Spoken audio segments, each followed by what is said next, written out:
Recording in progress. Good afternoon. I'd like to call the December 4, 2025 Washoe County Board of Adjustment meeting to order. May we please have a determination of quorum? Peter Gashon, Present. Rob Pierce, Present. Kathy Julian, Present. Patrick Caldwell, Present. Leo Harishny. Present. Present. We have a quorum. Thank you. Let's all please stand and do the Pledge of Allegiance. I pledge allegiance to the flag of the United States of America and to the republic for which it stands, one nation, under God, indivisible, with liberty and justice for all. Thank you. May we please have the ethics law announcement? Board members are reminded that if with respect to any matter or any person coming before the board today, you have received a gift or loan, you have a pecuniary interest, you have a commitment in a private capacity such as a family, employment, or business or similar relationship, or you provided representation or counseling before an agency to a person or entity for compensation within the last year on a matter being considered, you must disclose that gift, loan, interest, commitment, or prior representation at the time the matter is being considered. And you must further abstain from deliberation or voting on the matter if it is clear from that gift, loan, interest, commitment, or prior representation would materially affect the independence of judgment of a reasonable person. Board members are also reminded that under the Board of Adjustment rules, if you have any contact outside this meeting with any persons interested in a matter coming before the board today, you should disclose the nature of that contact at this meeting. And then Zoom instructions. This meeting will be held in the County Commission chambers and via Zoom. To attend this meeting via Zoom, please log into the Zoom webinar using the link found on the agenda. You can also join the meeting by typing zoom.us into your computer browser, clicking Join a Meeting on the Zoom website, and entering this meeting ID, 872-1567-5749. Alternatively, you can join the meeting via telephone only by dialing 1-669-900-9128, entering the meeting ID 872-1567-5749, and pressing pound. For those wishing to provide public comment via Zoom, log into the Zoom webinar using the link on the agenda and utilize the raise hand feature during any public comment period. To provide public comment via telephone, only press *9 to raise hand and *6 to mute, unmute. Thank you. Mr. Lloyd, the appeal procedure, please. Yeah, most decisions rendered by the Board of Adjustment are appealable to the Board of County Commissioners. If you disagree with the decision of the Board of Adjustment and qualify as an aggrieved person or party, you may appeal in writing within 10 calendar days from the date that the decision being appealed is reduced to writing, filed with the Secretary of the Board of Adjustment, and mailed to the original applicant in the proceeding being appealed in accordance with Washoe County Code. Please call the planning staff immediately at 775-328-6100 for information on the appeal procedure and the application fee. Thank you. At this time, do we have any general public comment? For general public comment, I have nothing in chambers and no hands raised via Zoom. Okay, thank you. On to today's agenda. Has everyone reviewed today's agenda? Any comments, questions, changes? This is Rob. I move to accept as written. This is Leo Harishny. I second that. Okay, we have a motion and a second to approve the December 4, 2025 agenda as written. All those in favor say aye. Aye. Aye. Any opposed, say nay. Okay, motion passes. Next, let's take a look at the draft meeting minutes from the last meeting, November 6, 2025. Any comments, questions, concerns? No. If none, This is motion? Rob. I'll make a motion to accept as written. Kathy Julian, for the record, I second. Okay, we have a motion and a second to approve the November 6, 2025 draft minutes as written. All those in favor say aye. Aye. Aye. Any opposed, say nay.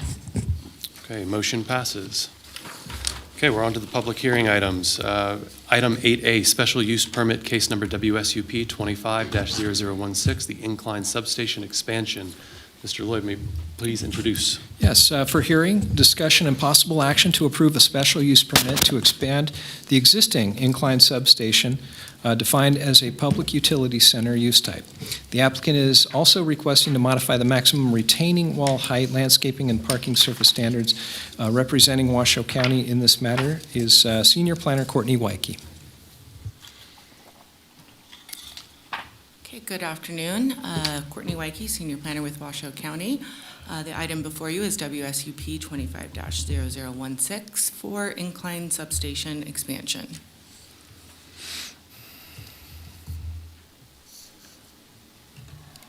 On. There we go. Okay, the request is to approve a special use permit to expand the existing incline substation, which is defined as a public utility center use type per the TRPA Code of Ordinances. The applicant is also requesting to modify the maximum retaining wall height, landscaping, and parking surface standards. The project is located at 0 Sweetwater Road in Incline Village on a 2.7-acre parcel located in the Ponderosa Ranch Regulatory Zone. A previous special use permit was issued in 1968 for the original construction of the electrical substation. Due to the scope of the project, this does require a new special use permit. State Route 28, or Lake Tahoe Boulevard, is approximately 55 feet in elevation below the site and separated by a distance of approximately 1,000 feet of paved roadway surrounded by existing pine trees that screen the use. IFGID property and facilities directly adjoin and surround the subject site. The proposed scope includes a substation expansion and installation of a new transformer, switchgear, transfer feeder, and associated equipment for the substation.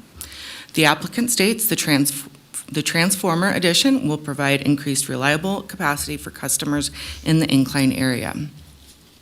The addition of the proposed expansion will be virtually undetectable from any adjacent roadway or private property owner.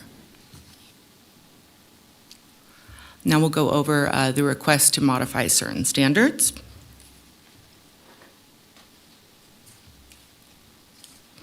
Article 220.1, Chapter 6 requires the area to be landscaped of a minimum of 20% of the developed area.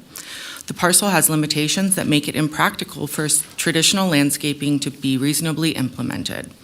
The existing terrain is steep and heavily wooded, making it difficult to meet the landscaping code and would involve clearing native habitats and require permanent irrigation.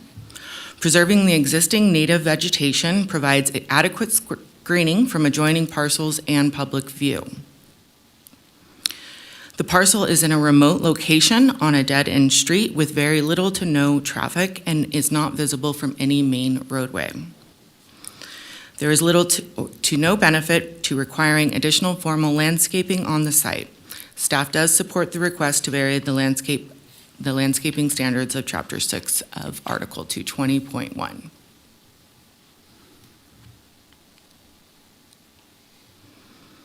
Article 220.1, Chapter 4 states a public utility center requires 3 parking spaces per 2,500 square feet of facility area. The project meets this standard by providing 3 parking spaces using an approved gravel base. No additional improved parking spaces are necessary. For reasons previously described to vary the screening and landscaping standards, the applicant is requesting not to add any formal landscaping to screen or stripe the parking as required in Article 220.1. Staff also supports the request to vary these parking design standards. The site grading will require cutting 900 cubic yards and filling of 1,200 cubic yards to be balanced on site, with an overall disturbance of roughly 24,000 square feet. The applicants are requesting to vary standards within Article 438 for retaining wall height. Greater than 8-foot heights are required as a structural necessity in order to create usable space on the sloped site, manage erosion, and runoff more effectively. The existing site topography requires use of higher retaining walls to meet the code setbacks for structures, limit site disturbance, and meet TRPA requirements. for ground disturbance and coverage limitations. Staff also supports this request for the additional height to 14 feet for the retaining wall within the side yard setback. Appropriate noticing did occur and was sent to property owners within 1,450-foot radius of the subject property, noticing 33 separate property owners. No emails or phone calls were received. Applicable agencies reviewed the application, and their comments are included in the staff report, and appropriate conditions of approval have been added to Exhibit B. Staff believes all findings can be made as described in the staff report, and staff supports varying all standards as requested. And with that, I have provided a possible motion for your consideration, and I'm available for questions. And we have Mark O'Sullivan from NV Energy here representing the applicant. Thank you. Any questions for staff at this time? Is the applicant present and wish to make a presentation?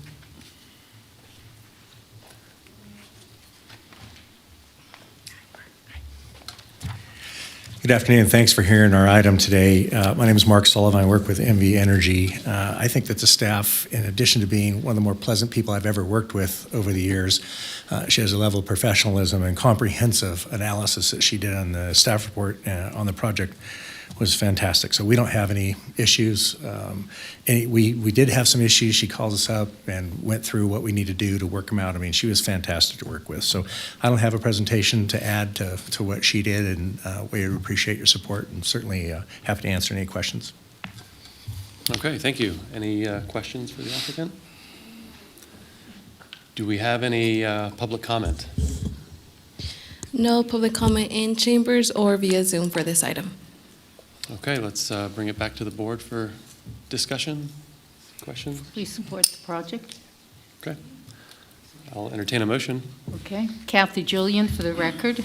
I move that after giving reasoned consideration to the information contained in the staff report and information received during the public hearing, the Washoe County Board of Adjustment approve with conditions special use permit case number WSUP 25-0016 for NV Energy, with the conditions included as Exhibit A to this matter, having made all 5 findings in accordance with Washoe County Code Section 110.810.30. This is Rob. I'll second it. Okay, we have a motion and a second. All those in favor say aye. Aye. Aye. Any opposed say nay. Okay, motion passes. Okay, moving on. Item 8B, special use permit case number WSUP 25-0021, Lockwood, and administrative case number WADMIN 25-0005, Lockwood. Mr. Lloyd? Thank you. For hearing, discussion, and possible action to approve, 1, a special use permit for grading within 300 feet of the center line of the Truckee River as required by Washoe County Code, Section 110.22210B. The request also includes varying the requirement for a commercial use to operate from a commercial building. The grading is proposed in 2 phases and includes 558 cubic yards of cut, 570 cubic yards of fill, with Phase 2 ground disturbance of 65,843 square feet, which is approximately 1.5 acres. And the second part of the request is administrative permit to allow for a wholesaling, storage, and distribution industrial heavy use type in the industrial regulatory zone. The applicant is proposing for the site to be an outdoor storage area and lay-down yard with no on-site presence. All right. So representing Washoe County in this matter is Planner Tim Evans. Thank you. Thank you, Tim Evans, planner. Just 1 minute while I wait for the PowerPoint.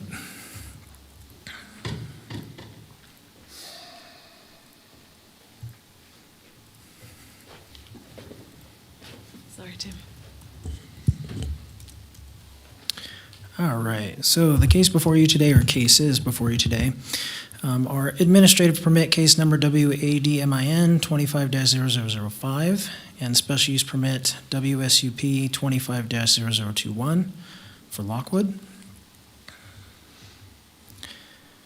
So the subject property is located at 10705 Lockwood Drive. It is approximately 5.65 acres. And surrounding this subject property, to the west and north are vacant and undeveloped parcels. The parcel to the north has the railroad line. To the south and east, across the Truckee River, is a residential subdivision and an industrial complex within Story County. The subject property is located within the Truckee Canyon planning area, and the property is zoned industrial and open space. So as mentioned, there are two requests before you. One is for an administrative permit, and the other is a special use permit. So the administrative permit is specific to the use itself, and it is to establish an outdoor storage area for operable vehicles, such as light-duty passenger trucks, and a laydown yard for non-hazardous contractors' materials. And the special use permit is specific to grading. And so Washoe County Code Section 110.222.10B specifically requires a special use permit to be submitted and obtained for grading within 300 feet of the center line of the Truckee River. So on the screen is a portion of the site plan that was submitted with the special use permit application and the administrative permit, the administrative permit application. And so there in the yellow on the screen is, and I'll go into more depth in this and later on in the presentation, but the yellow portion on the screen is the Phase 1 grading, which is approximately 1 acre of grading. The area that's in red, that's the area that is the remaining portion of the grading that will occur in Phase 2. So between the two, it's around 2.7 acres or so of grading for this proposed project. And so that yellow line that is there, the green line, that is shown there on the screen is the 300-foot line from the center line of the Truckee River. And to point it out additionally, the entire area, the yellow and the red, is the proposed storage area for the operable vehicles and laydown yard for the contractor's materials, non-hazardous contractor's materials. Okay, so a little bit of discussion on the special use permit itself. And as mentioned earlier, so the special use permit is required specifically by Washoe County Code due to there being grading within 300 feet of the center line of the Truckee River. So the grading to construct a 2.51 acre gravel pad for the outdoor storage area for operable vehicles and laydown yard for the non-hazardous materials.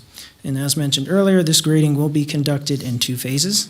The Phase 1 grading will include approximately 1 acre of grading of that 2.51 acre gravel pad. And Phase 2, which is specifically what triggered the special use permit requirement, will include the remaining 1.51 acre portion of the grading, which would construct the 26-foot wide driveway, cutoff ditches / retention ponds, all to mitigate flow crossing the site. And so as mentioned earlier, Phase 1 grading does not require the special use permit as that portion of the grading is concentrated beyond that 300-foot center line from the center line of the Truckee River. So Phase 1, the special use permit is not required.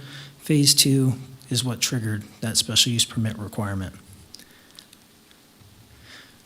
So in relation to the administrative permit and the actual use itself, so as mentioned, it is to establish an outdoor storage area for operable vehicles such as light-duty passenger trucks and a laydown yard for non-hazardous contractors' materials.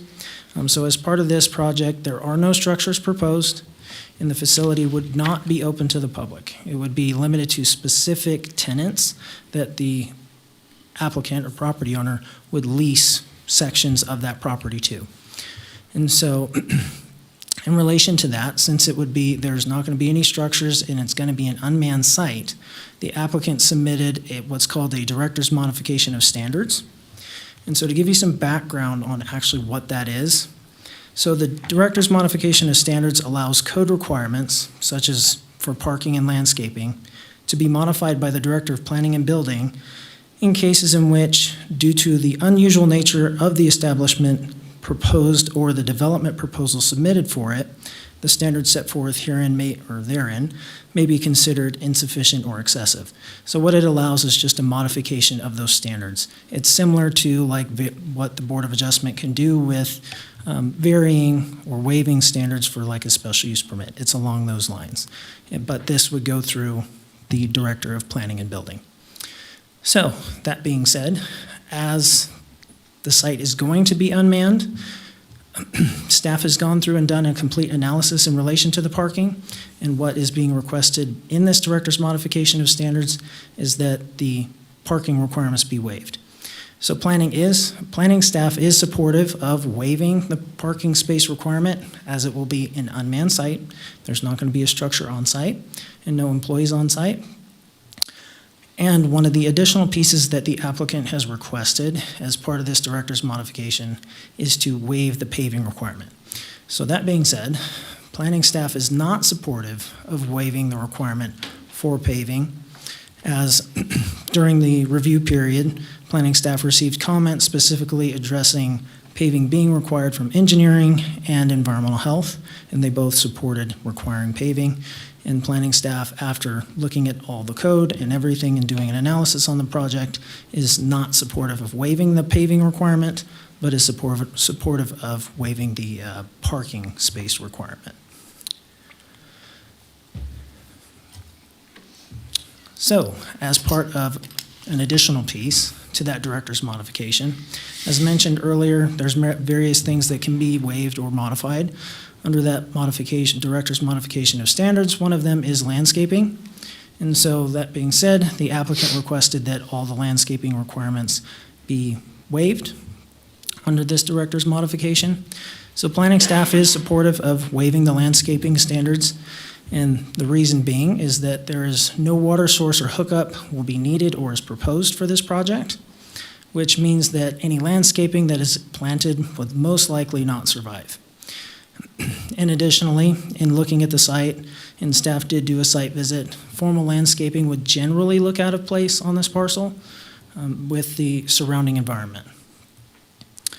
And so, to give some additional background on why planning staff is actually talking about this director's modification of standards, even though it's going to be reviewed and approved or action taken by the Director of Planning and Building, planning staff is looking for or seeking guidance from the Board of Adjustment with regard to those requests, so specific to the parking and the landscaping, just to give some guidance. So the Board of Adjustment doesn't necessarily make the decision on the director's modification of standards, but staff is just seeking some guidance in relation to that if you are in agreement with staff's conclusions. And so staff also looked at noise requirements in relation to this project. And so based on staff's analysis and as set forth through in the staff report, no long-term impacts are anticipated. And construction noise, which would be a potential impact initially, would be addressed with a condition of approval. And so as far as lighting goes for this project, after speaking with the applicant for the project, solar lighting may be initially installed, and permanent light, hardwired lighting would potentially be installed in the future. And to address the code requirements set forth in Article 414, noise and lighting, as well as Article 340, industrial performance standards, staff has recommended conditions of approval to ensure that all code requirements are met. And so one additional piece that the Board of Adjustment would be acting on in relation to this administrative permit and the special use permit is the varying the requirement for the commercial use being operated from a commercial structure pursuant to Washoe County Code Section 110.304.25. So the applicant is requesting that that code requirement be removed since they're not proposing any structures and they're not going to have it as a manned site. So staff is supportive of waiving that requirement as the site will be unmanned.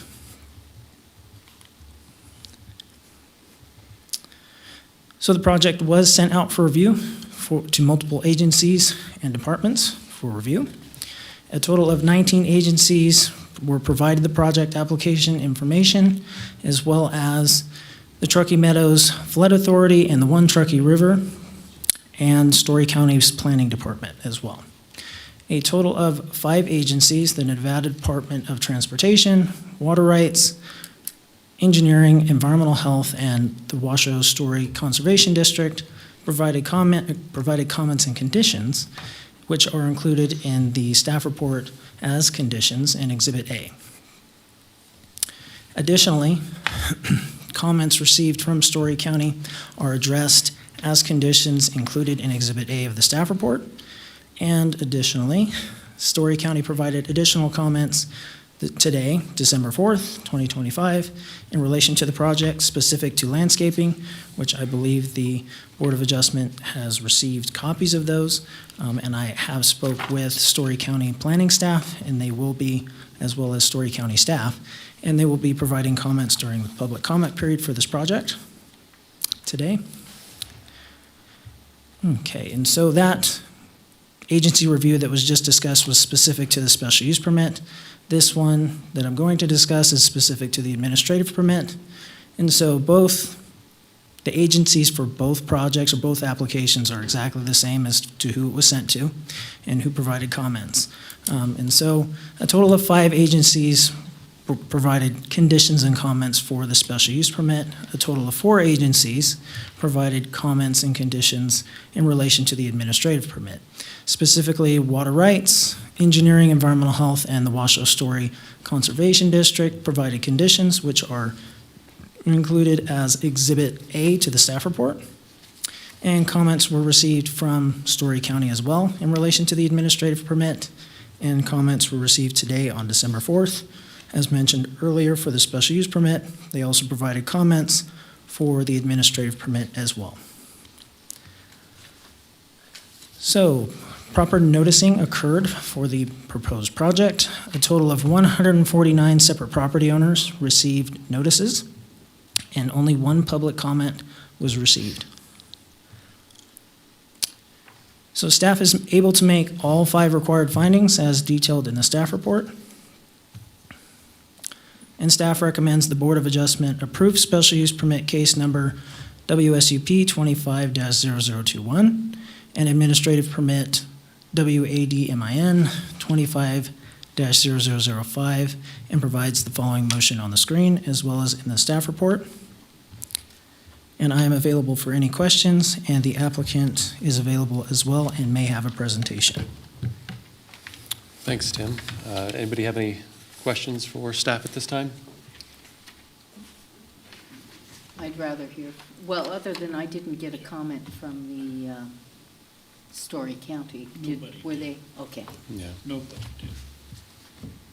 did. Is the applicant present and wish to make a presentation?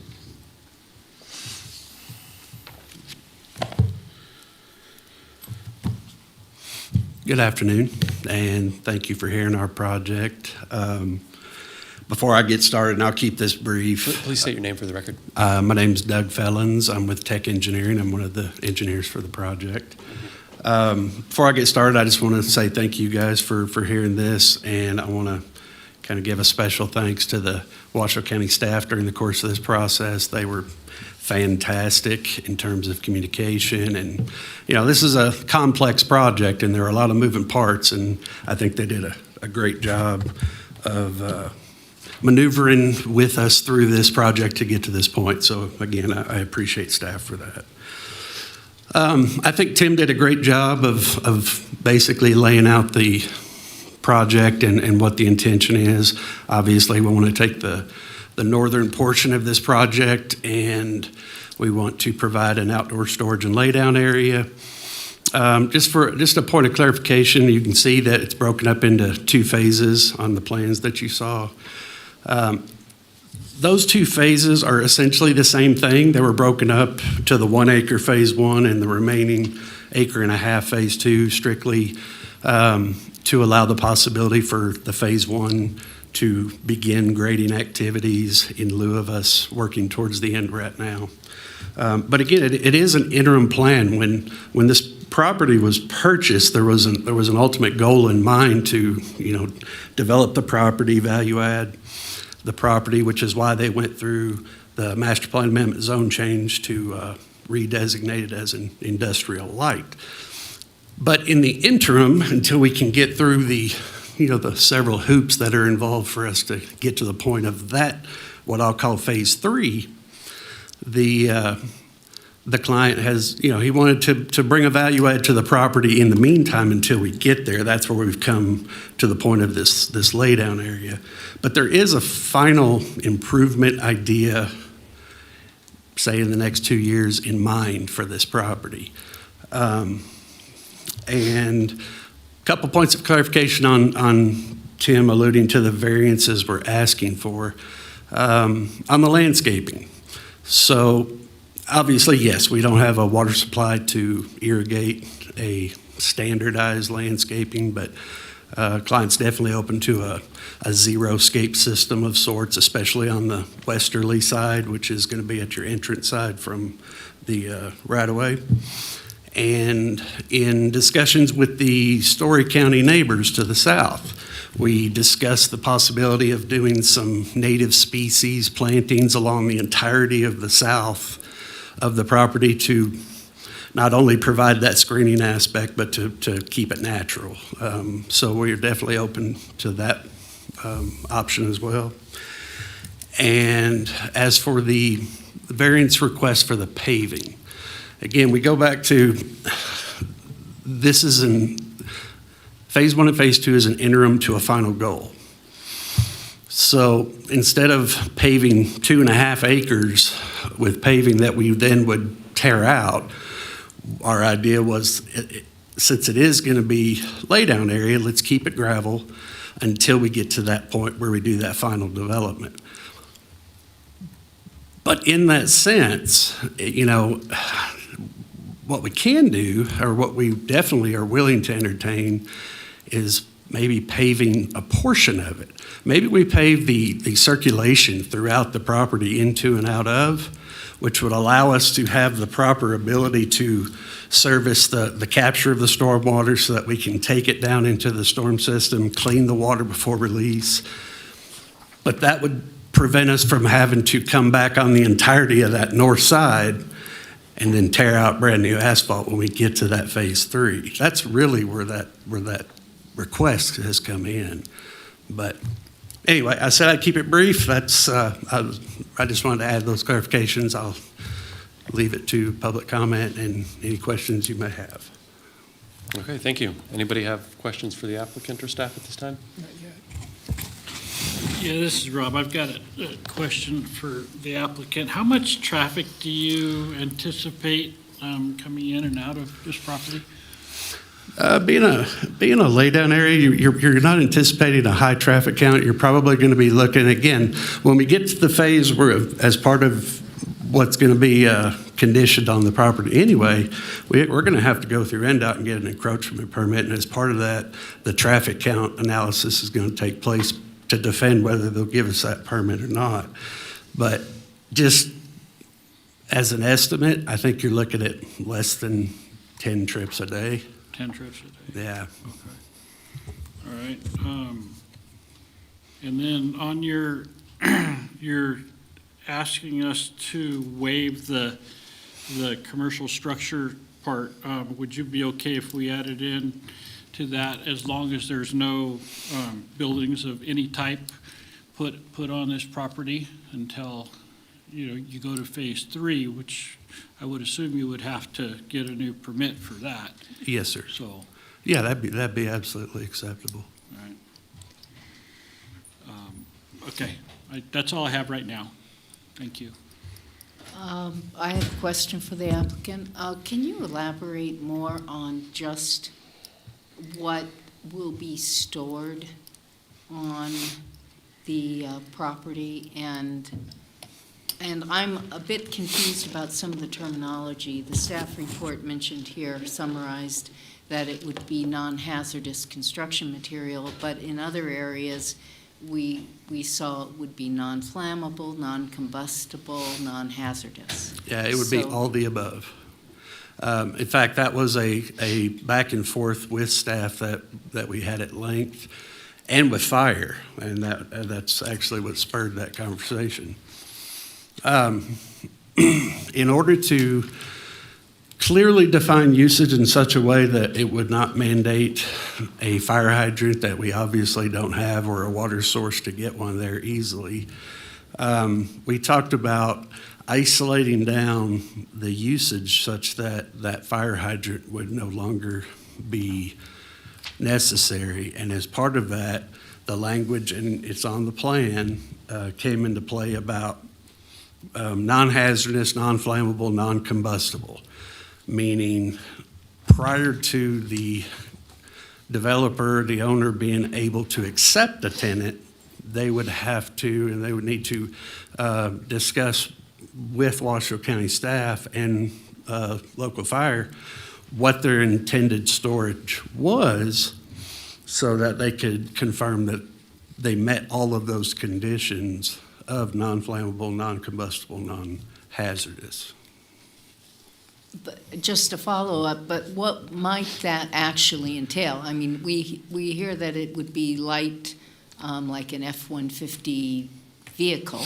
Presumably that has gasoline in it, oil in it, so Right. in a sense it's flammable, but I mean, what other types of equipment or items?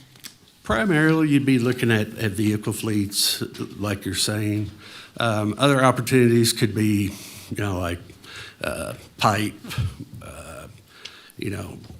steel, beam. It would be anything and everything that does not have the high probability of fire.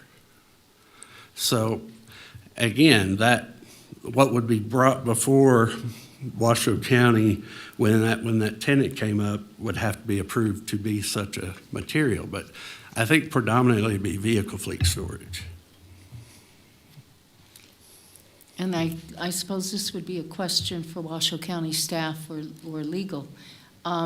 What is the scope where the county would even be involved in looking at any proposed lease or any tenant? I wouldn't think the county would get involved with that. And through the chair, Madam Board Member, if you could please repeat the last part of the question, and maybe it's my hearing was a little bit bad. Okay. The applicant has indicated that proposed leases with particular tenants would go before, among other things, the fire department and the county for review on the issues of combustibility, flammability, and so forth. Mm-hmm. But I would assume that the county would not be reviewing such leases. They would simply have in the conditions that those things shouldn't be there. But then the question is, how is that monitored? Thank you for the question, and thank you. Leases was the word I was struggling with. For the most part, what you are doing here today is determining whether or not the request by the applicant is an appropriate request based on the location and other factors. We really won't get involved in terms of reviewing the lease and who decides to put what where. It's similar to a mini storage or personal storage operation, right, where the county really doesn't get involved in those negotiations. However, if it becomes known that there is, for example, materials, hazardous materials, or some type of flammable materials that are stored on site, that could be problematic, and we would seek assistance from either Truckee Meadows Fire, Northern Nevada Health, for example, but it would essentially be on a complaint basis. So we're not going to proactively monitor what is being stored on the site. Thank you. Leo? Yeah, so I'm curious, so this is essentially, so from what I'm understanding, so this is essentially a construction and materials storage lot that you don't have tenants for, or you do have tenants in mind? No. And, okay, so you would be soliciting or advertising that we have these spots open. I have questions later on, but not right now, just for that. All right. Pat, anything from you? Yes, this is Pat Caldwell for the record. I have a few questions and comments.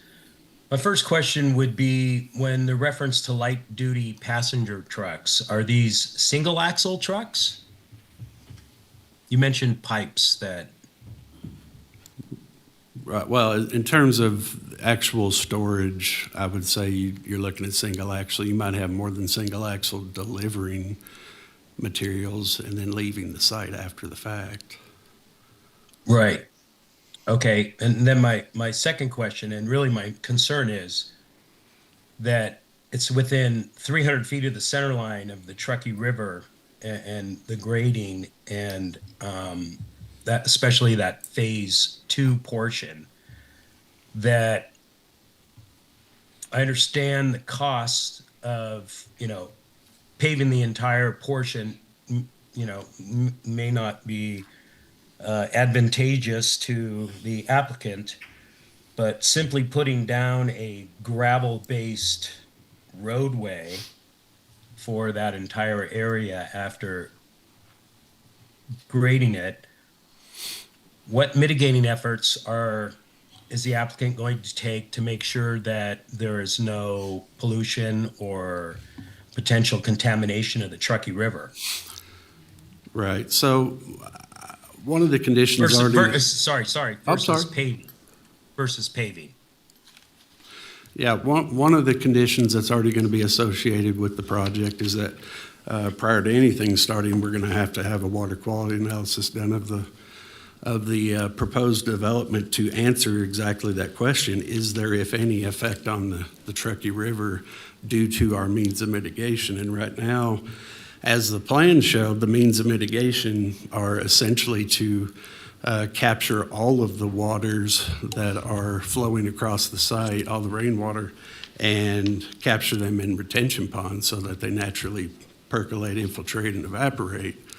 But as I mentioned towards the beginning, the opportunity of a hybrid idea to where maybe we pave the south portion of this property for the circulation of the traffic into and out of the property, while at the same time allowing us that mechanism to capture the water through, say, an alley section system where we can adjust our grades in the paved portion to capture in drop inlets and filter all of the water before release is definitely an idea that we're open to. And it would actually solve what we're asking about waiving the pavement to begin with, because when that final phase 3 comes to play, whatever ends up happening predominantly is going to be on the northern half. So we wouldn't have to tear out all the asphalt when we get to that point. While at the same time, during this particular moment, we're able to take that circulation of asphalt along the southerly portion of what we're showing to disturb, and we can use that as a mechanism to capture into those drop inlets and then filter the water before it ever leaves the site. This is Pat Caldwell for the record. Thank you. I have an additional question then. Are these retention ponds actually on the information that we received and their locations? And if they are, if you could point those out. And then are any of those retention ponds within the 100-year flood area? No. In fact, none of the development, the proposed disturbed areas in the floodway or the floodplain. And yes, they're on the grading plan, and there's 3 of them on the southerly edge of what's shown to be disturbed. That captures all site flows prior to exit. Yeah, this is Pat Caldwell for the record. It just shows on my map that they are in the hashed area that's the 100-year floodplain, but maybe that's just not technically correct. But we could probably pull up the grading plan. We So wouldn't be able to do any disturbances within the floodplain until we dealt with FEMA anyway. Yeah, no, I understand that, but here for the board to be able to approve, the special use permit.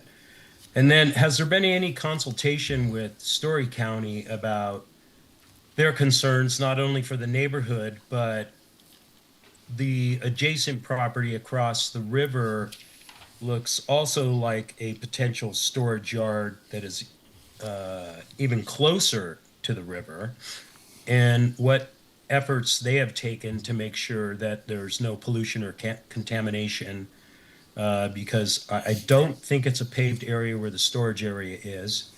And I was just curious to know if you'd consulted them in any way about how they address those issues. Are you referring to the storage facility on the south side of the river, kind of to the west of the residential area? Correct. Yeah, to this point, we have not had any discussions with them to answer those questions. Okay, thank you. Kathy Julian, for the record, I have another question about, my concern is one of my concerns is that if you have vehicles that are stored on the gravel, and perhaps I'm not understanding the physics of this, you have seepage into the gravel and into the below surface. Now, how you're going to, why would that not just go to the river, that seepage and that flow, and how will you block that? Right. And please state your first and last name for the record. Mine? Yes, each time, please. Thank you. Oh, okay. Doug Fellons, Tech Engineering, sorry. So again, that would be, I can give you what my answer is, but that would be a part of the water quality analysis that would be done by somebody that's particular in that area to give a more clear answer to your question. But again, you're talking about the potential for, say, petroleum-based seepage if there's a leak in a gas tank or whatever, or a oil leak on a motor. Whereas you could ask the same question of 2.5 acres of petroleum-based pavement that's laid on top and the potential for that seepage into the same groundwater table. So my answer would be that the opportunity for that seepage to have an effect, whether it would or not, based on investigation and analysis, again, done by somebody other than me, I think your potential is much lower for the maybe of a leaky truck versus the absolute of 2.5 acres of petroleum-based pavement. So I actually think that your chances are less in the gravel pad scenario. And how far is the development? We understand it's within 300 feet of the center line, but how far is the actual work or storage area from the edge of the water in the river?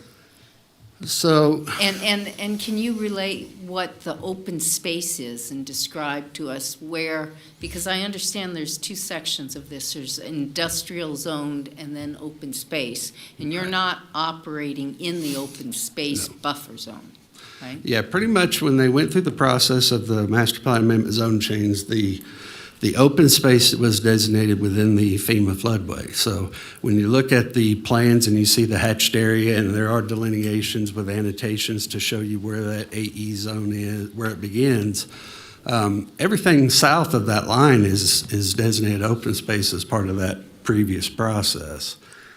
In terms of how far the actual disturbing activities that we're asking for are from the river, you're looking at 200 to 250 feet. So you definitely were not right on top. That decision that was made to delineate open space from industrial to preserve that area was essentially for the reason you're asking. It forces any possibility of development from being not close to the river. That was the whole point, is to keep any possibilities to the north. Leo Harishny for the just have a question. So the and the map here, and there are two areas that marked FEMA AE and then FEMA X. So could you explain that? Because that was one of my, because it's fairly level there. And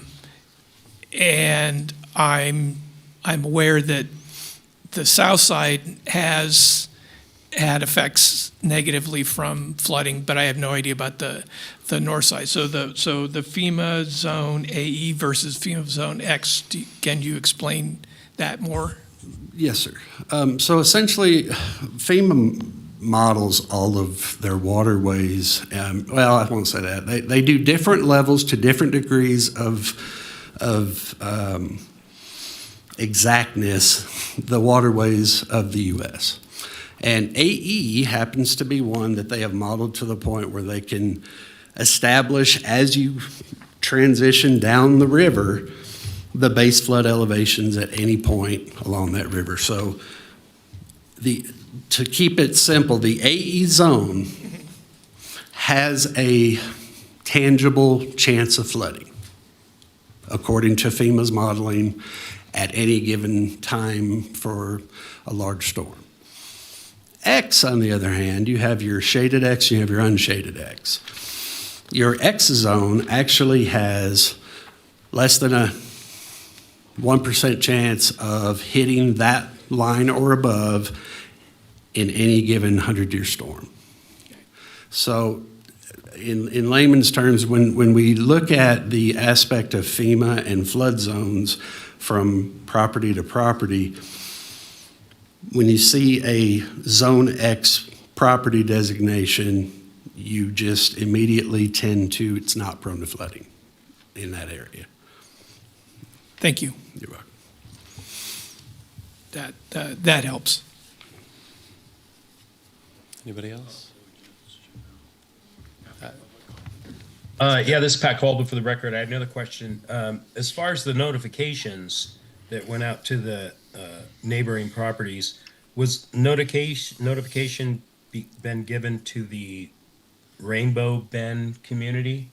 Was that part of the notification? It was. In fact, when we had the actual meeting, a lot of those residents from Story County met at the Rainbow Bend, I forget the name of the place. They all came together in that location so that they could make one call in and have a representative. Yeah, just to follow up on that question, and thank you, Board Member Caldwell, for that. Yeah, we provided the standard 750-foot noticing. That did include a number of properties within Story County as well as within Washoe County. Great. Thank you. Peter, for the record, I just would like to make sure we're looking at this correctly. We have the Truckee River flowing straight through downtown Reno, through the Sparks Industrial Corridor, on down past into the Tahoe Reno Industrial Center, all of which is surrounded by industrial facilities, heavy industrial facilities, huge storage and parking areas, all of which, by my estimation, is developed within 300 feet of the center line of the Truckee. But is that accurate, roughly, Tim? Tim is nodding his head in agreement.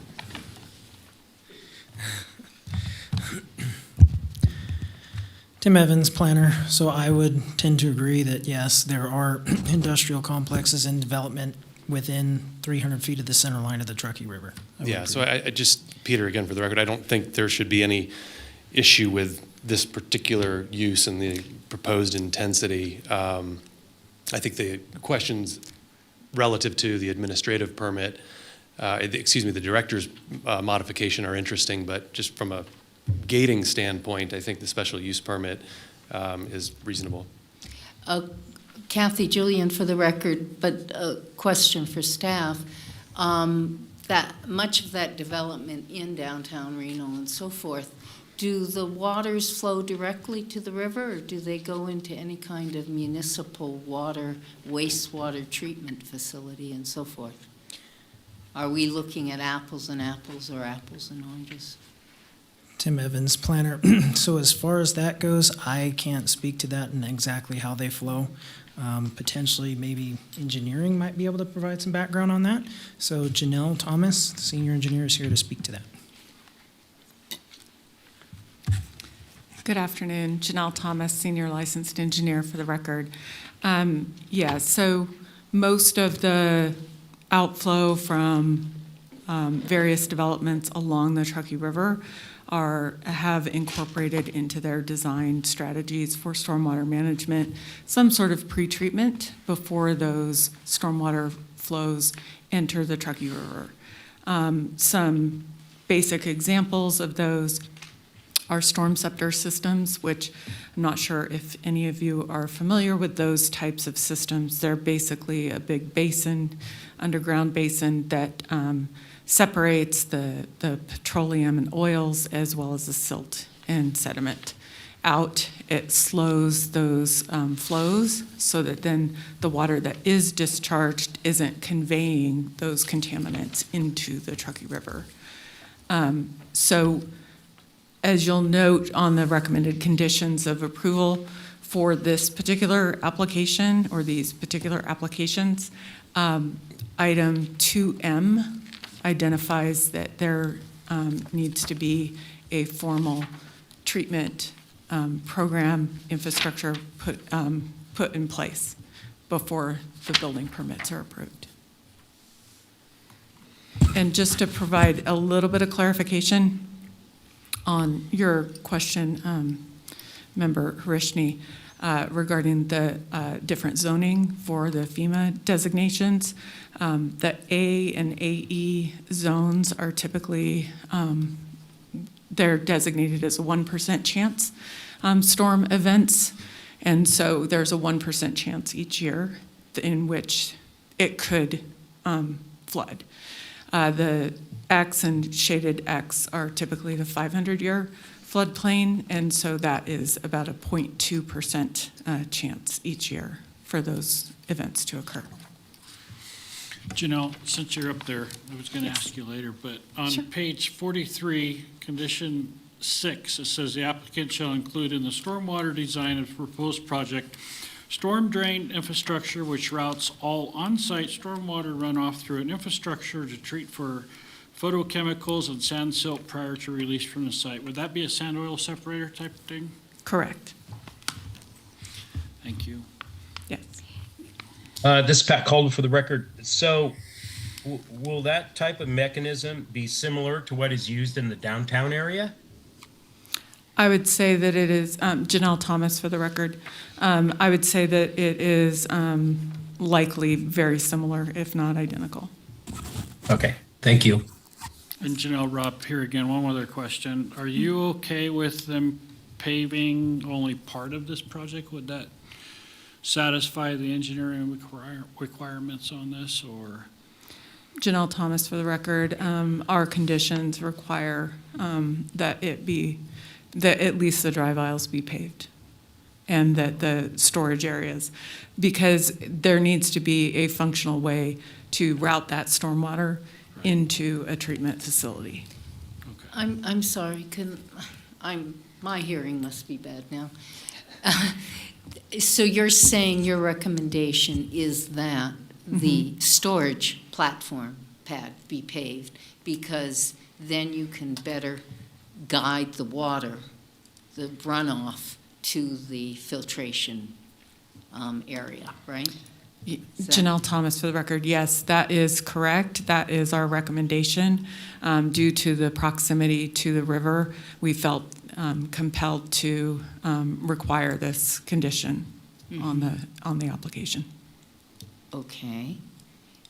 And this was also recommended by the engineering department and the Northern Nevada Health area? I can't recall if Northern Nevada Public Health had that identical type of recommendation. I think that they had a very similar recommendation. Okay. Okay, thank you very much. Okay, let's move on to public comment. Do we have any?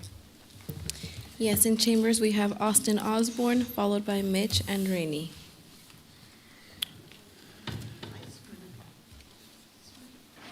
Yes, I'll go down the line.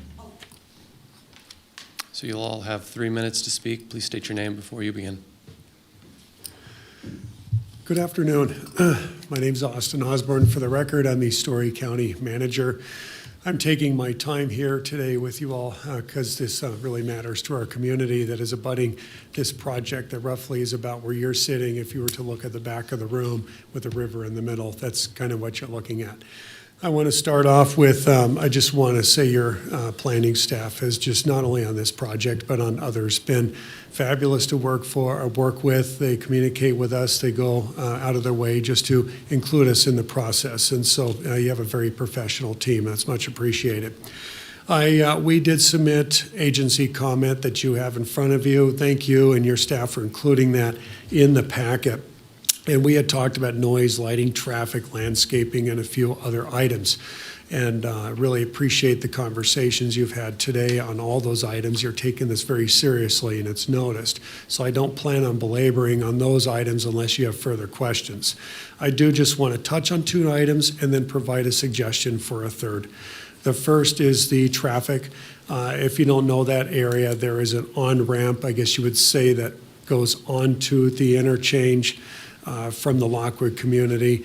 The way it's designed right now is designed in the 40s or 50s. When a semi-truck is coming up or down that, everybody else has to stop and let that truck go through. You can't have 2 cars going at the same time. That is a challenge already, and the county had spent a substantial amount of years working with Waste Management to get their waste management trucks off that road for that reason, and now those trucks are routed through Mustang. The second thing on lighting, we appreciate the town hall that occurred in the Lockwood community, and it does appear you're going to comply with dark skies lighting, Washoe County standards. We'd ask if potentially also that just some shoe boxes can be put over those lightings just to further shield them from the Rainbow Bend community. And third is a simple resolution, do I think, as some of the problems with our community is adding one condition that is in front of you as an addendum. It is to put natural landscaping, just simple trees, simple natural trees and landscaping and simple irrigation that would be able to effectively screen the use from the Rainbow Bend community. And the language we asked to be added is in addition to opaque fencing, Northern Nevada natural riparian species of trees and shrubs shall be planted in a dense fashion along the entire south boundary of the site so that it is effectively screened from the abutting Rainbow Bend residential community and the Truckee River, and appropriate irrigation and other maintenance ensuring flora, health, and longevity be maintained. An example of that is provided in an illustration simply showing pretty much what's there already with some added features and just keeping it alive. Thank you. You're welcome. Thank you. Thank you. Next in chambers, I have Mitch Andrini, followed by Lisa Holman. Please state your name for the record.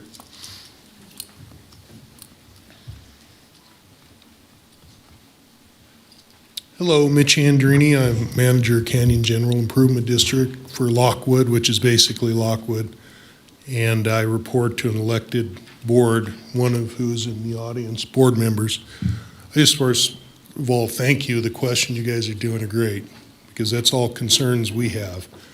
You're entering our neighborhood, a storage yard now. Who regulates what's going in there, what kind of stuff? You know, over time, you know how these things evolve and what happens with them. A block away over the bridge, the industrial complex is all landscaped. Raised landscaping to keep water and, you know, control over where that stuff goes to in the river and stuff. That's just right across the bridge. The other issue the neighbors tell me is that's a big slope. Mr. Osborne touched on it on the on-ramp, their off-ramp. So during the winter, it's a mud pit right now where that proposed site's going to be. And, you know, if NDOT doesn't get to the ramp, it's an ice ramp too, which, you know, could cause more issues. So I just want to say, that's all I want to say. Thank you, and have any questions for me? Thank you. Okay. Thank you. Next, we have Lisa Holman, followed by Paul Scott.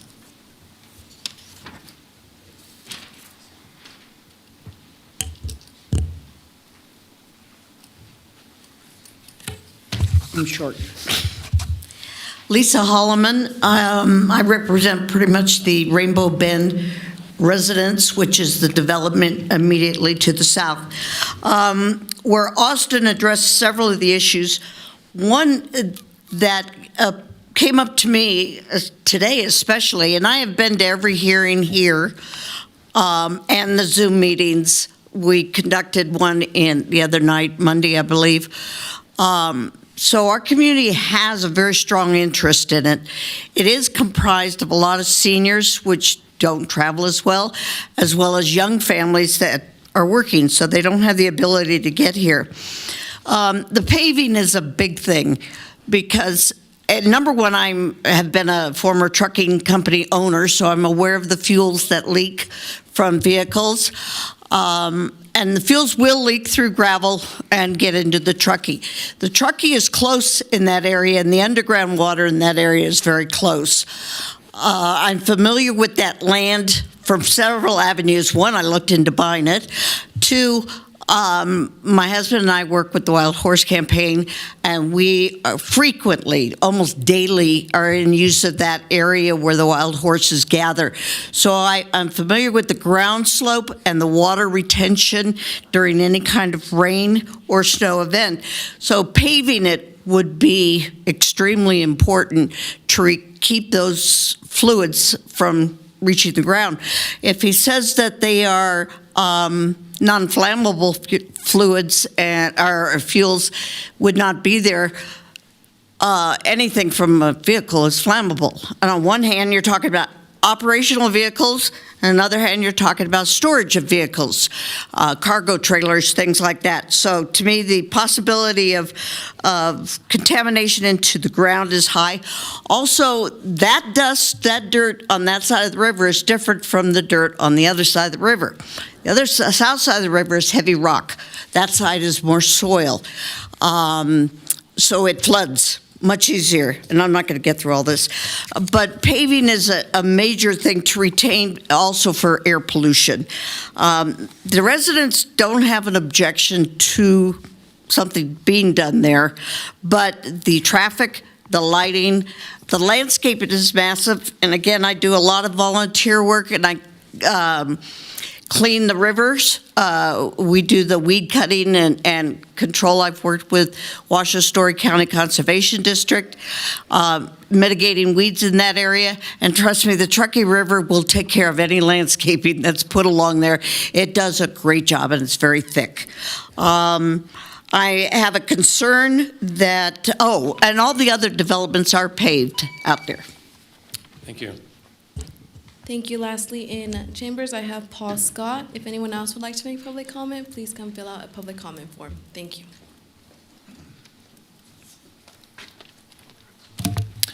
Good afternoon. Paul Scott for the record. I own the Wonder Haven Properties and River Haven Ranch, which is the only other privately owned property down there in Lockwood, on the Washoe County side anyway. And I'm here to support the project. Right now, that property is, I've been down there for over 50 years. The property's become an eyesore because it's just been abandoned before these guys have came in and tried to do something with it. People dump trash down there. Every September, the burners coming back from the burn do a lot of gray water and black water dumping there. It's better to have anything there than leave it blank. So I think the fish painted on the drains drain directly into the river. And those are all over Reno, if I'm not mistaken. But that's really about all I wanted to say. I think that we can do better down there in Lockwood. And as far as the paving goes, I think that the county itself has been very derelict in not keeping Lockwood Drive paved, because there's about 1,000 feet of Lockwood Drive that has just gone to complete hell because nobody's upkept it. And with that, thank you. Thank you. Thank you. That concludes public comment in chambers. If anyone on Zoom would like to make public comment, please use the raise hand feature.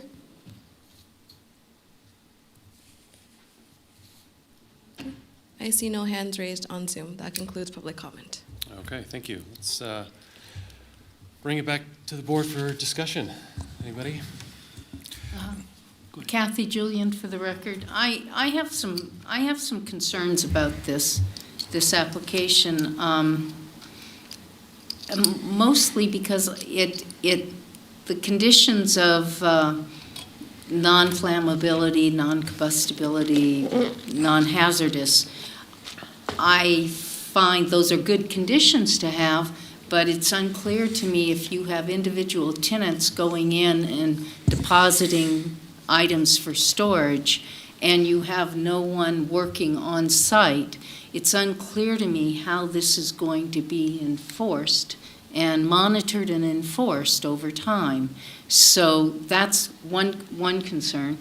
The other concerns have to do with the paving issue and to ensure that these concerns that have been raised by these various agencies are adhered to. And I have a question as to, perhaps for staff, as to why we're relying upon a director's modification when we could make it just a condition of the approval that it be paved or that the landscaping be done. And why do we have to put a director's modification in the mix? This asks us to approve something for use, and that's what I'm focused on, for use, and we have to ascertain that it's not going to be detrimental. And to not be detrimental, you need mitigation. And so it feels like we're being asked, well, approve it without really ensuring that the mitigation of paving is actually done, because we're kind of handing it off to the director's modification and making simply a recommendation that it be done. So that's one of my concerns here, and perhaps planning can opine on that. Mr. Lloyd, would you like to? Thank you for the question, Board Member Julian. There's a number of, maybe just to back up a little bit, there's some history with this project. It originally came in as a grading plan. That was a request for a permit. It was determined at that time that it would require a special use permit. However, prior to that, it was acknowledged through a number of discussions that the mechanism that they could use initially was a director's modification of standards. However, going through the process, we then realized, well, based on the use, it's going to need to come before the Board of Adjustment because of the proposed use, as well as the grading within the 300-foot setback from the middle of the Truckee River. So essentially, it was a discussion. The applicant had already submitted application for the director's mod. The determination by the director was that we would honor that application request. However, we would bring to this board the entire packet and request direction from the board in terms of whether or not those requests to vary those certain standards should be honored. Additionally, there's some technical issues involved. As Janelle Thomas from engineering indicated, there's a number of conditions or technical requirements that staff would like to add as part of the modification request. And from both engineering and health, there was a request for a request that was for paving of all of the circulation and the laydown areas as well. And so I think they wanted to keep that more at the technical level with staff for this particular project. I hope that answers your question. Just as a follow-up, Kathy Julian for the record, but it would be allowable for the Board of Adjustment to put as a condition the paving of the pad and the circulation surfaces, right? I'll have to look at my legal. That was not part of the request, since the request was for the use and for the grading, but the modification request came directly to staff through our director. So I don't know if that's something that we would entertain, but I will look at legal staff.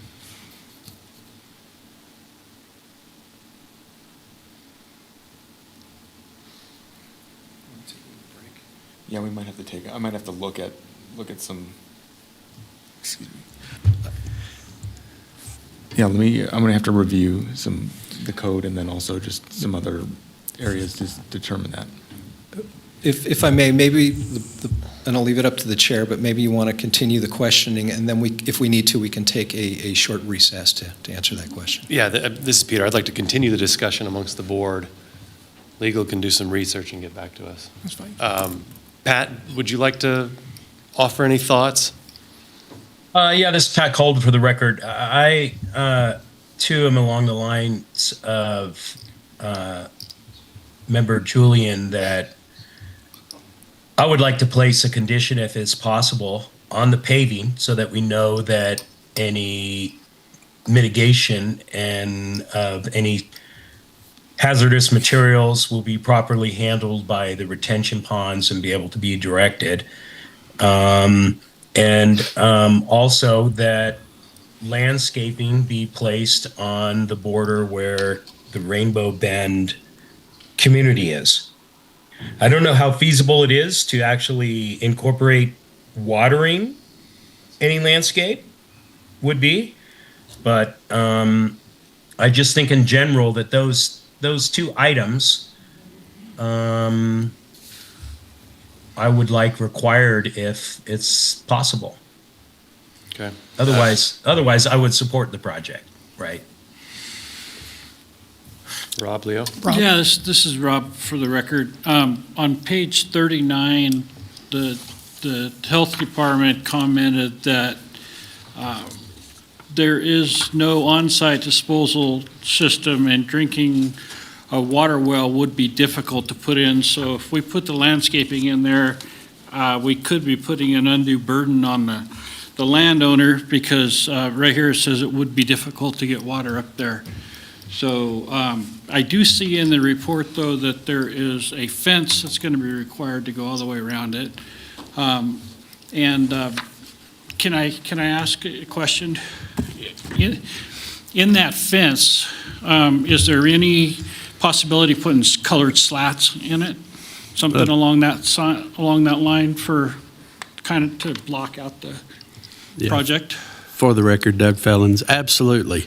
As a matter of fact, I believe that the entirety of the back and forth discussions about that with staff, coupled with the conversations when we had our neighborhood meeting, was it was going to be screened, opaque fencing all the way around. The extension of that conversation is whenever the Story County neighbors asked, as was discussed earlier, could we also do landscaping along that southerly stretch? And the answer to that one, and you've already touched on it, is we're definitely agreeable to do native species plantings, but we have no means to water it, so we would be at the mercy of Mother Nature. There is no water source. Leo, this is Leo Richney for the record. So you're within 300 feet of the river, but you're not able to drill a well for irrigation? Well, yeah.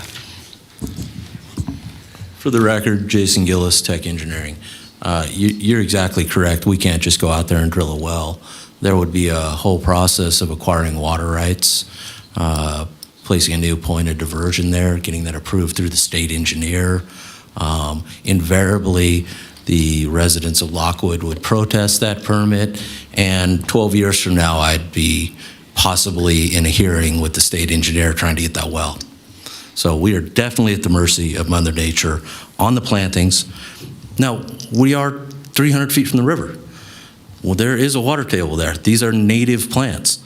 The odds they're going to grow, pretty good.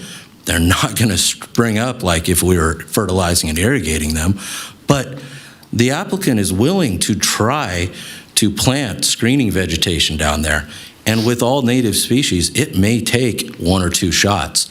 But eventually, as this project moves forward to phase 3, they're going to have the ability to have potable water and sewage and irrigate and plant things like, your evergreen trees and poplars along that fence. But for right now, the best we can do is talk about native plantings, and then we all cross our fingers that they grow. I think that's fair. So you're saying that you're, so let me be clear. So you're anticipating in the future when you get up to speed that you would maintain and that you would support and continue to promote native plantings, which is completely reasonable, given the fact that, and I don't know what the I see that the fence listed is, and I don't know what I don't know what the county standards are. The fence listed is 6 foot, and then if you're living at Rainbow Bend, looking across the river there, a 6-foot fence, I don't imagine that a construction equipment storage area is going to have all of its materials below the fence line. So there will be visual intrusion from whatever is going on there, and I get that. I would definitely be strongly in support of making reasonable attempts to landscape around there, because for one, and on one level, it sounds good to put in slats for a visual, visual buffer to make it a visual opaque system. But if not last month, the month before, we had an issue with an application where it was pointed out that putting slats out into a fence is going to be that's going to be a cost and a negative visual maintenance and upkeep issue, with the fact that, especially in the fence in there, that's southern exposure, so that is going to be getting the UV exposure. That is, if you were to just rely on putting plastic slats in a fence there, that's not over time going to be, an acceptable visual buffer. And as far away from the river and the homes as there are, a 6-foot fence is not going to be that's not going to be a big enough visual buffer. So I appreciate and I see the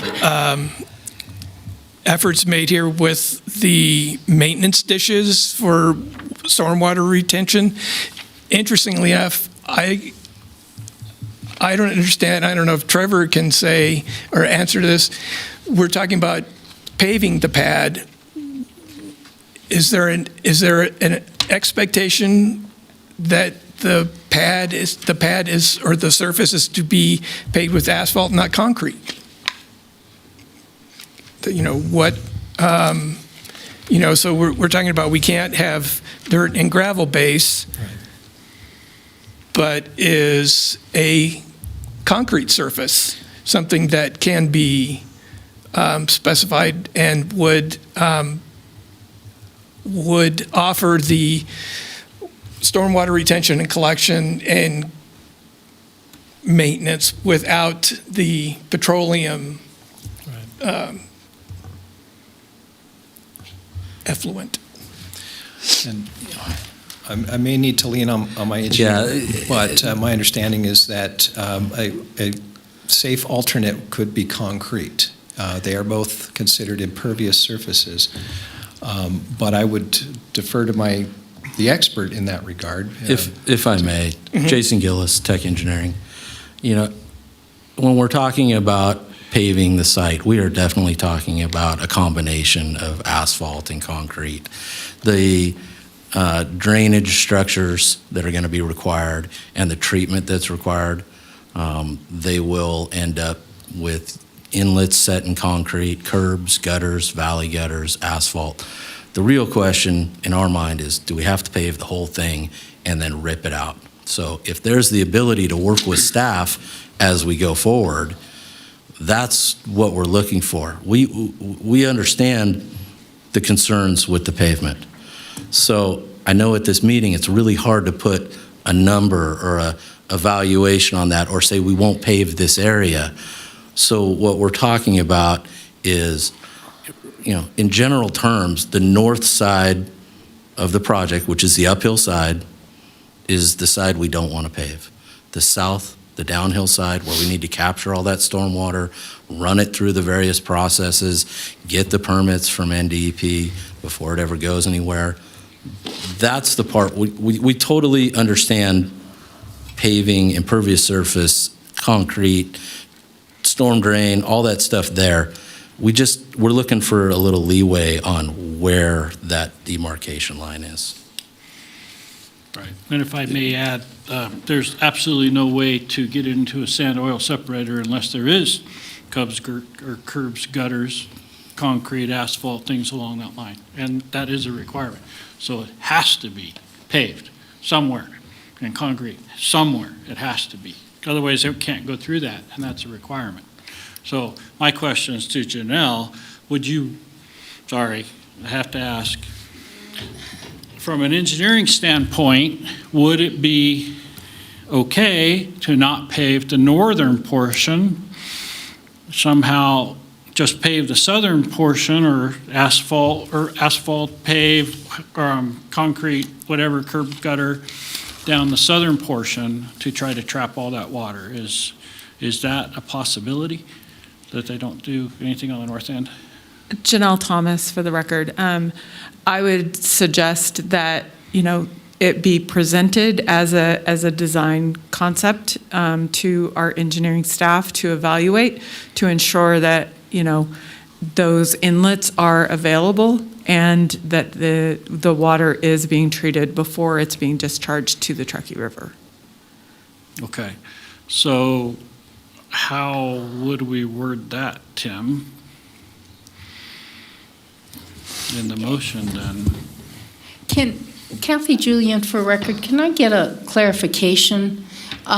When we're talking the northern side, that's the side away from the river. It's closer to the freeway. Closer, okay. So, Thank and then you. it's slanted, so the water's going to come down towards the river, and that's where they have to catch all the water there. Kind of like a storm drain type thing. And there is a lot of storm drains in the city of Reno. I know there was a comment made that they have little fishes on them. Those directly go straight into the river with no filtration at all. So, this is Peter. I just want to hit reset for a second and just remind the group that we're looking at a special use permit for grading and an administrative permit to establish a use. I wish, candidly, staff didn't bring up anything that is going to the director's modification. And I hope legal agrees with me that I don't want to condition any motion on something that the director of planning, who has professional training in this space, to opine on. Kathy Julian, for the record, we're just looking at a decision we have to make that the use is allowable if it is not detrimental. And you have a couple agencies who have said this would be detrimental if it is not paved. And so as a board member, I'm looking at making a decision to say it's not going to be detrimental, but if I have agencies that tell me it will be detrimental if it is not paved, then what am I to do on that? But staff Staff That's- just told us that they need to see an engineering design that contemplates all of this. I'm not willing to condition the applicant when staff hasn't even opined on the specific design. The piece from James English said, it might, proximity could lead to. I'm not conditioning something when there's only guesses as to what could happen without a professional design having been prepared. I thought that there already was some kind of design and requirement that it was all going to be paved. Well, Good, let's let Janelle talk. If the chairman allows, Janelle Thomas for the record. Yes, there is a condition which requires that design to be presented during building permit, and that is condition 2M, as in mother.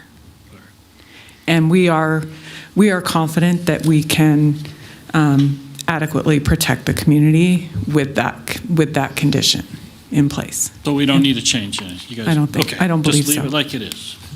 Does legal have anything else to add at this time? I just wanted to add one thing when bringing up the request for a possible condition.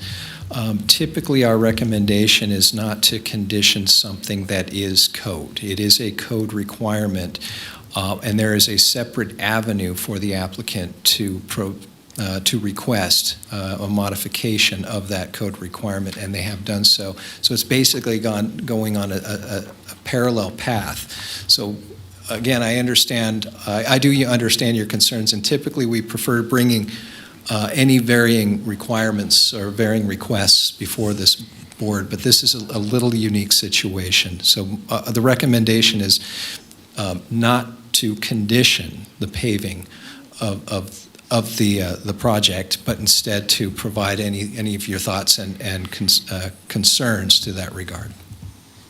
Yeah, this is Peter. I think what staff asked for is commentary and thoughts from the Board of Adjustment to take to the director. I think the record adequately reflects a host of our collective concerns. So with that, I'd like to try to proceed on the special use permit and the administrative permit. I'm good. I'll entertain a motion. This is Rob. I'll make the motion. I move that after giving recent consideration to the information contained in staff report and information received during the public hearing, the Washoe County Board of Adjustments approves special use permit case WSUP 25-0021 and administrative permit case number WADMIN 25-0005 for Lockwood Development Group LLC, with the conditions included in Exhibit A to this matter having made all 5 findings in accordance with Washoe County Development Code 110-808-25 and 110-810-30, and waive the commercial structure requirements of Section 110-304-25 of the Washoe County Development Code, as long as there are no buildings on site. Kathy, Julian, can I have a clarification here? Are we adding what the Story County manager? Nope. It is just exactly what is written here. Leo Horishny for the record. Will we be seeing this, since we're waiting for the directors? No. We won't see this again? No. I shouldn't speak too quickly. Not directly. There is a possibility if the applicant decides to appeal the decision of the director, then it can come back to the board. So that's the nature of the process. Yeah. We have a This is motion. Pat Caldwell for the record. I have a question too. So was there a determination what the district attorney's office was going to determine whether this was legal to put a condition on it or not? Has that been resolved, or what member Julian asked? I have not weighed on because we had moved on, and I think there is a motion pending right now.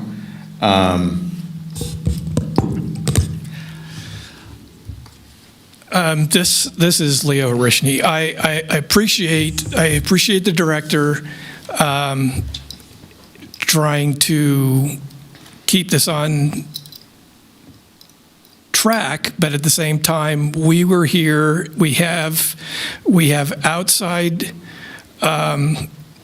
legal requests, we have community input for requests for modification, and I believe that having in the motion some specifics as to the fact of whether or not this will be landscaped or any attempt to be landscaped, I think needs to be, to me, that's a deal breaker as far as this goes forward or not, for my You opinion. can't put an extra requirement that costs money on the applicant without their approval. I don't think we can, this We speed can't right- condition a condition on a condition. That's something that's within the director's modification purview. So- You're being asked to opine on a grading special use permit and an administrative permit for the use. Staff is going to beat them up on all the requirements. The director's modification is going to tell them what to do relative to the landscaping. But this Pat Caldwell, for the record, didn't they ask for a waiver of the landscaping? And that is within the director's purview, not ours. Okay. Yep. Okay. Kathy Julian, for the record, I feel as though this is essentially we're having, and this is unique, we're being asked to opine on whether this is detrimental in these conditions, and yet we're not being allowed to put in the conditions that would mitigate. And I am unclear as to why, for instance, for this landscaping, why that cannot happen. The paving is a little bit more complicated, but I wouldn't be able to support this in the form here. This is Pat Caldwell, for the record. I guess I should go back to, where this project evaluation is, and maybe this is hanging us up a little bit. But it says staff is seeking guidance from the Board of Adjustment with regard to the applicant's request to eliminate all paving for the parking and circulation areas, as well as requests to eliminate all landscaping on the site. So having said that, they've heard what we said. It's on record, like has already been mentioned. And so I'm comfortable, I think, now with knowing that the staff has heard our comments and that we could proceed forward. And I would be in favor of it because I have reliance on the staff that they will abide by the regulations and the director's inquiry. And so do we need to make another motion or? No, there's a motion on the table. This is Peter. I will second the motion. All those in favor, say aye. Aye. Aye. Any opposed, say nay. Nay? Motion passes. Thank you. Okay, that was fun. If I can, I'd like to read the appeal procedure.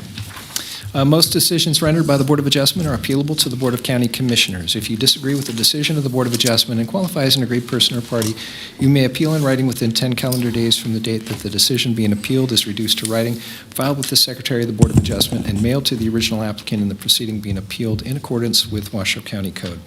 Please call the planning staff immediately at 775-328-6100 for information on the appeal procedure and the application fee. Okay, thank you. Moving on to item 9, chair and board items. Any future agenda items to discuss? This is Pat Caldwell, for the record. I think this was brought up maybe on the off record, but as far as the presentations to the board members on requirements and legal, and I think there's some sort of board education that is potentially in the works in January. Is that still? Absolutely in the works. We'll be sending out a reminder email shortly. We're looking at, I believe, the 15th of January. That's the current tentative schedule. Did we ever get a request for that? Did we No, get not yet. Oh, well then how do we know the 15th is going to work? I thought Brandon sent out. Or if Brandon did, then I I apologize. remember I hearing did from not. several of you, so. I did not get it. I didn't get it. I wonder if that just went to our planning commission. I The didn't get it. 15th, Oh, well, then, we'll make sure we send it out to the full, next month. this board as I well. didn't even Yeah. get it in the planning, for the record, because I don't have it on my calendar at all. 15th of January. We'll make sure we send that out and make sure that everybody is, if that doesn't work, let us know. But we'll send out an email asking for everybody's input. Okay. Great. Okay, thanks, Trevor, for the clarification. And I just wanted to apologize to the other board members that I couldn't be there in person. I'm trying to get through a little bug here that I didn't want anybody else to get either. Thank you for not sharing. Thank you, yes. Yeah. Okay, item 10, directors and legal counsel items. Any previous Board of Adjustment items worth discussing? Nothing to report on. Okay. Any legal information or updates? Nothing to update on. Okay, item 11, public comment. Any general public comment? There is no public comment in chambers or via Zoom. Okay, it is 3:10. This meeting is adjourned.